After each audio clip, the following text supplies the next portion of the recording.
not actually living. I was honoured to host her for a little while, and you'll excuse me if I read from writing, because otherwise I'll just waffle and forget everything, memory and everything like that.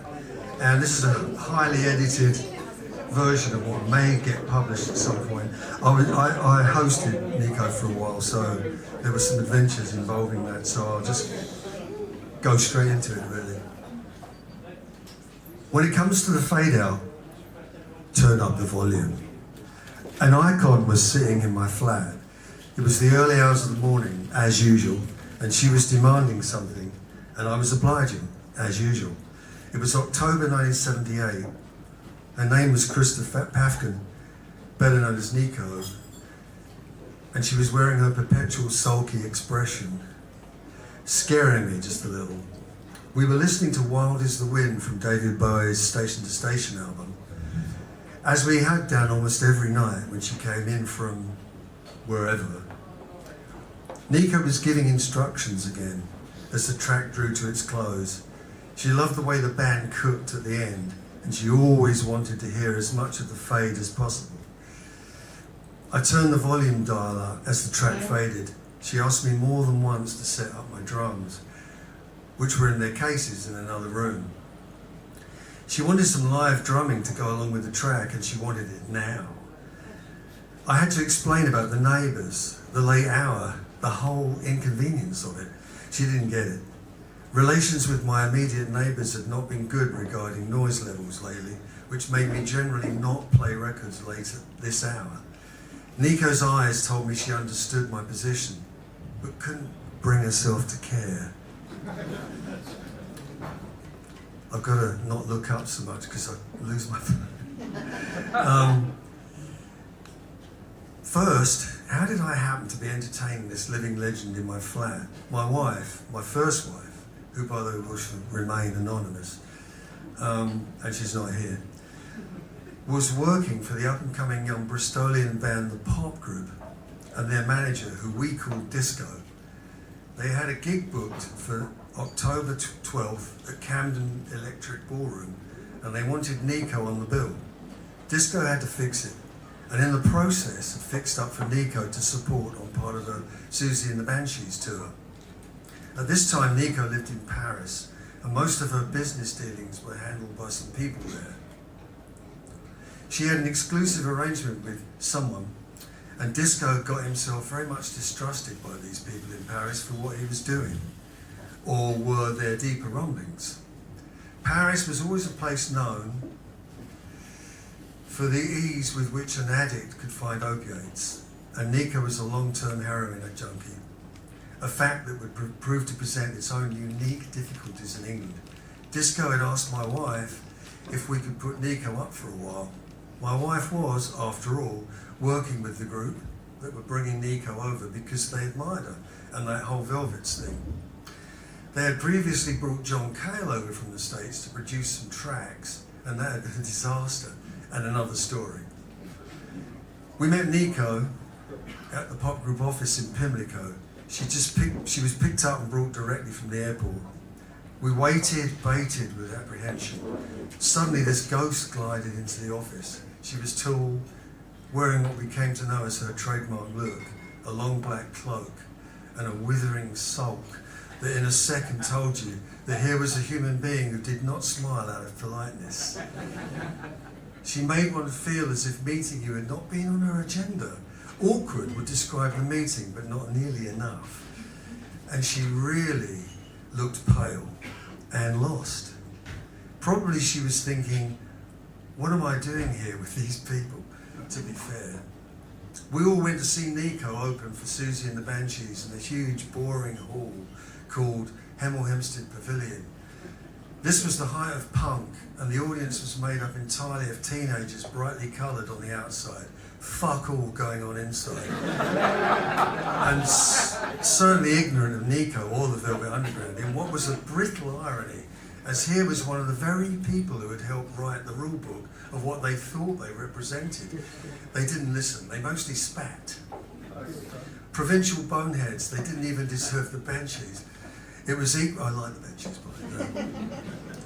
It was actually heartbreaking to watch as Nico sat behind her harmonium, a lone figure on a huge stage, her deep, dark vocals and the hum of the harmonium becoming a gothic drone through a PA EQ'd for a guitar drum thrash. One punter hurled a lit cigarette butt that landed in the bellows of the harmonium, which started to smoke. Nico appeared not to notice, continuing while the instrument she was playing burned. Only an occasional cutting retort in response to a heckler, "How old are you? 12?" would show she was even aware of the sea of hostility before her. I was not alone in wishing for her performance to end. I prayed for it to end. I went the following night to the pop gig at the Electric Ballroom, where Nico was placed second on a bill with Linton Kwesi Johnson and Cabaret Voltaire. And here she was lauded. I never went to another gig on that Susie tour, but certain of my friends had to. Nico moved into our flat around the weekend. We gave her the small bedroom in the back, which we just painted white. Her first instruction was that she'd prefer all curtains drawn during daylight hours. We were in for a dark old time.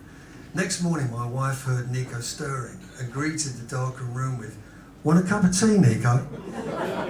The retort being, "Haven't you got any beer?" The deep, languorous reply told my wife she was in for an unusual time taking care of our guest. She would discover that she could only eat pureed food, baby food.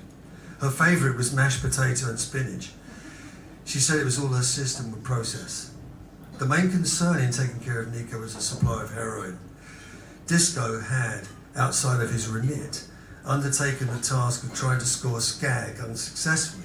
Like most of the people in our purview, he was only accustomed to scoring pot. Yeah, right. The people in Paris would have nodded smugly if they'd known. I had nothing to do with any of that. I was just the guy who was still up waiting for Nico to come home at night. We didn't give her a key. That would have seemed mundane somehow. And nothing about Nico was mundane. By that I mean, when she was in your presence, it was her presence that you felt. If she stayed with you and she was out, then something was missing. She would leave behind an emptiness, a kind of relief. Then she came back and she wanted to hear Bowie. She claimed more than once to have written Heroes. Well, considering she felt David borrowed her song, she certainly still loved the man. And every night I had to play the album, At Least Wild Is the Wind, the track Nico was obsessing over. Mind you, I thought it was pretty good too. There was one other thing she would ask me to play. A friend had left me with a pre-VHS video machine in those early days of home video. Among the box of tapes that went with the machine was a copy of Ronaldo and Clara, the film Bob Dylan made of his Rolling Thunder review of 1975. It had been released that year of 78.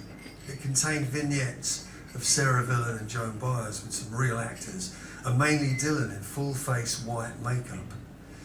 Now, Nico really had loved Bobby Dylan.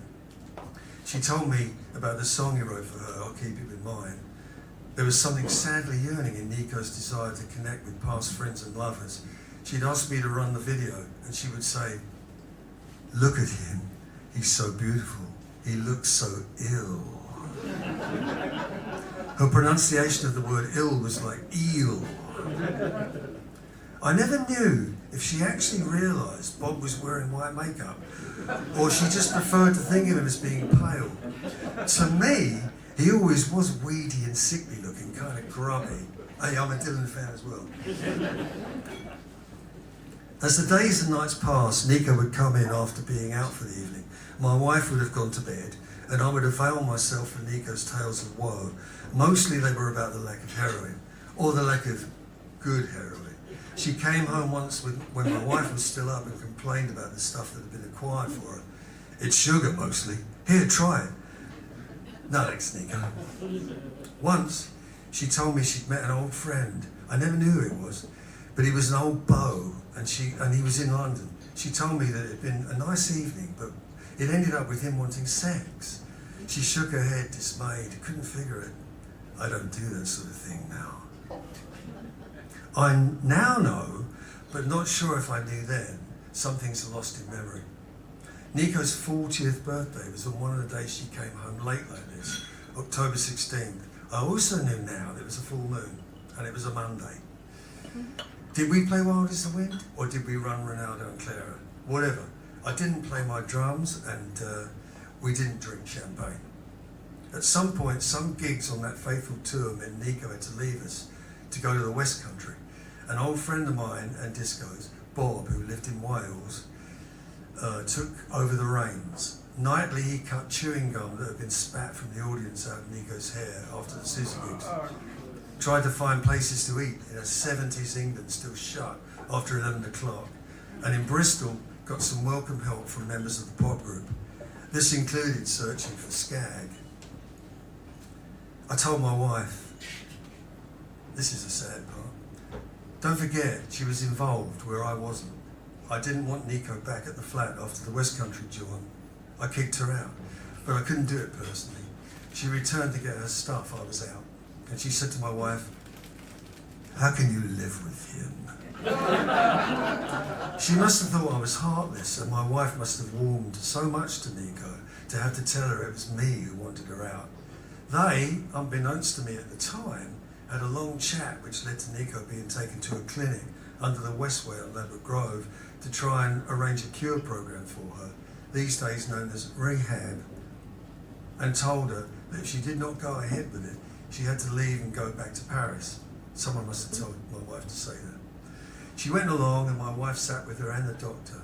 Nico was halfway committed, but had a lot of resistance to it, and in the end backed out. I wasn't there when she packed up her harmonium and things. My wife was sad to see her go. I ran into Nico. Bit of a pause there really, but there wasn't one, sorry. I've only got 15 minutes, as Andy Warhol once said. I ran into Nico 2.5 years later when she was booked to do some recording at a studio I was involved in. I had no idea she was booked. We used to let the space out to make the rent. On this occasion, the studio had been rented, or more probably just used, by a Frenchie who ran Flick Knife Records. He being a friend of my mate Chris, who ran the studio with me and was playing on some Nico demos for Frenchie. I also know that Nico stayed with Frenchie and his wife for some time that year in my neighbourhood. Incidentally, he also kicked her out. The studio was on the 5th floor of a building in Shoreditch before it was in any way trendy. And I climbed the stairs that day to find Nico sitting by the door of our studio, and I turned and ran away. After all that time, I still felt guilty over my treatment of Nico. I had told myself that she didn't really blame me, but then again, I couldn't bet on it. That year, a Nico record was released on Flick Knife Records. Search for it on eBay. After 2 years would pass, another 2 years would pass before I faced my demons, and Nico and I would have a friendly cup of tea in Manchester. February 23rd, 1983, Pigbag, the group I was a member of by then, played the Manchester Hacienda. The gig was called FAC 51, the title Factory Records gave the gig. Nico was staying at the same hotel, although as far as I know, she was living in Manchester by then. It was a kind of bed and breakfast. We had breakfast together in the morning, with some of the other group. That is, Nico and a couple of others. Oh, I just said that. I knew somehow she remembered me, and I knew she'd forgiven me. We didn't bring it up. Nico was very knowing, and she was also clean by then. She did appear at Fact 51 at some point in 1983 and again in 1986, which is a bit of a not much of an ending.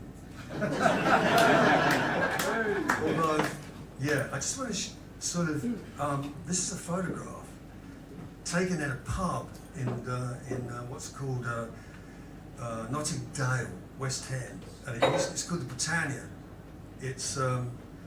It was a really rough place, which was still extant in the early 80s. And I know that she was living either with Frenchie's mate or Frenchie, who I know lived just up the road from there. So still quite near my place. So it's probably about 81-ish. And she used to go in there pretty regularly. And in that pub, because I know it from, I was never in there with her, but I was in there a lot with other people who used to hang out, from people like Rip Rig and Panic and Mark Stewart, people like that. there was a piano that was so out of tune, it was like just rubbish, completely and utterly out of tune. And apparently, a lot of people have said this, she used to sometimes get up and sing and play in this pub. I mean, who knew? And the locals were like, you know, the piano was bad enough, but they actually didn't even like her singing. And this picture, by the way, and my 15 minutes is almost up, I think, I don't know, but this picture is on the internet. Nobody knows, I've checked with so many people, no one knows who took it. It's up on the internet, it's really high res. Not this particular print, but on the internet it's very high res. It's not a Lamy or any of those thieves. I'm going to use it one day somehow. But I got it printed up, and my current wife, my forever wife, who's here, has suggested to me, because I'm a mean bastard, and she said, put it in the, yeah, right, I am just about to. I'm going to put it in the raffle. Oh, I actually look.